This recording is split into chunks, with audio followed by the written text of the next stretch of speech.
আসসালামু আলাইকুম দর্শক, সুইটের সহজ রান্নায় আপনাদের সবাইকে স্বাগতম। আশা করি আপনারা সবাই ভালো আছেন। আমিও ভালো আছি আলহামদুলিল্লাহ। আজকের পর্বে আপনাদের সাথে শেয়ার করতে এসেছি তালের রসের ভাপা পিঠার রেসিপি। তালের রসের ভাপা পিঠা খেতে কিন্তু অনেক মজার এবং বানাতেও অনেক সহজ। এটা পানির ভাপে তৈরি করতে হয়। চলুন তাহলে দর্শক, কথা না বাড়িয়ে আমরা এখন মূল রেসিপিতে চলে যাই।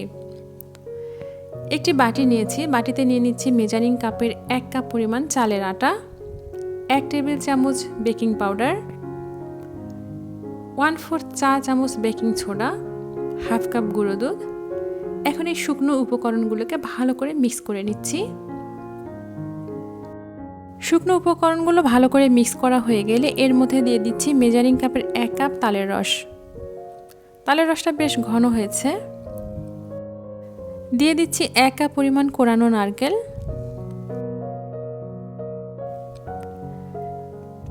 এগুলোকে মিক্স করে নিচ্ছি।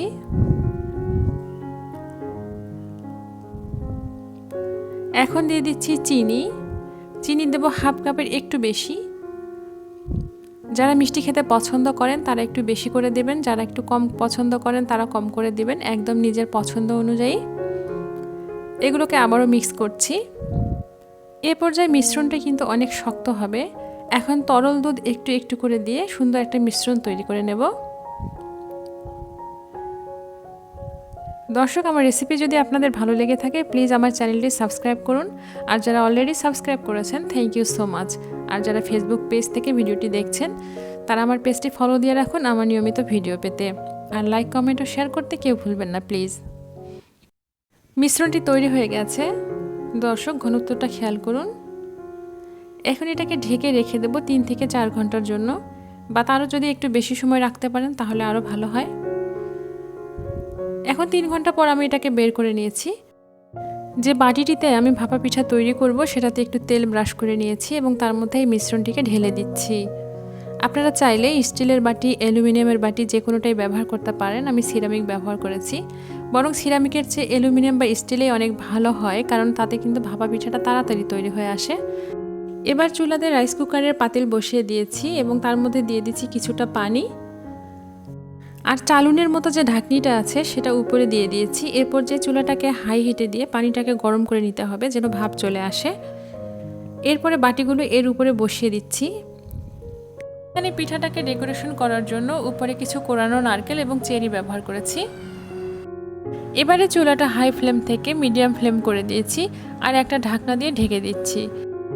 এখন অপেক্ষা করব পিঠাটি রান্না হওয়া পর্যন্ত। দর্শক, ফিরে এলাম 30 মিনিট পর। এবার ঢাকনাটাকে তুলে ফেলছি। এবারে পিঠাটাকে চেক করে নিতে হবে এটি পুরোপুরি রান্না হয়েছে কিনা। আর এটি চেক করার জন্য একটি টুথপিক ব্যবহার করেছি। টুথপিকটা দিয়ে যদি দেখা যায় টুথপিকের মধ্যে কাঁচা কাঁচা লেগে থাকে তখন বুঝতে হবে যে রান্না হয়নি। টুথপিক আঙ্গুল দিয়ে টাচ করলেই সেটা বোঝা যাবে। আমার পিঠাটি রান্না হয়ে এসেছে। এবার এটাকে আমি নামিয়ে ফেলেছি। এখন এই বাটি থেকে তুলে নেওয়ার জন্য প্রথমে একটুখানি আলগা করে নিতে হবে। দর্শক, যারা এই মুহূর্তে আমার ভিডিওটি দেখছেন তারা ভিডিওটির লাইক বাটনে একটি ট্যাপ করে দিন। এবার একটি প্লেটে আমি ভাপা পিঠাটা তুলে নিচ্ছি। দেখুন পিঠাটি কতটা পারফেক্ট হয়েছে। অন্য পিঠাটিও আমি এখন এভাবে বের করে নিচ্ছি। এখন একটা পিঠাকে আমি কেটে দেখাচ্ছি। দর্শক, দেখতে পাচ্ছেন পিঠাটা ভেতর থেকে কতটা পারফেক্ট হয়েছে সেটা আমি আপনাদেরকে কেটে দেখানোর চেষ্টা করছি। প্রিয় দর্শক, এভাবে তালের রসের ভাপা পিঠা বানিয়ে খেয়ে আমার কমেন্ট বক্সে জানিয়ে দেবেন খেয়ে আপনাদের কেমন লাগলো। আশা করি আমার রেসিপিটি আপনাদের ভালো লেগেছে। আবার আসবো নতুন কোনো রেসিপি নিয়ে ইনশাআল্লাহ। সুস্থ থাকুন, নিরাপদে থাকুন। এতক্ষণ সাথে থাকার জন্য ধন্যবাদ। আল্লাহ হাফেজ।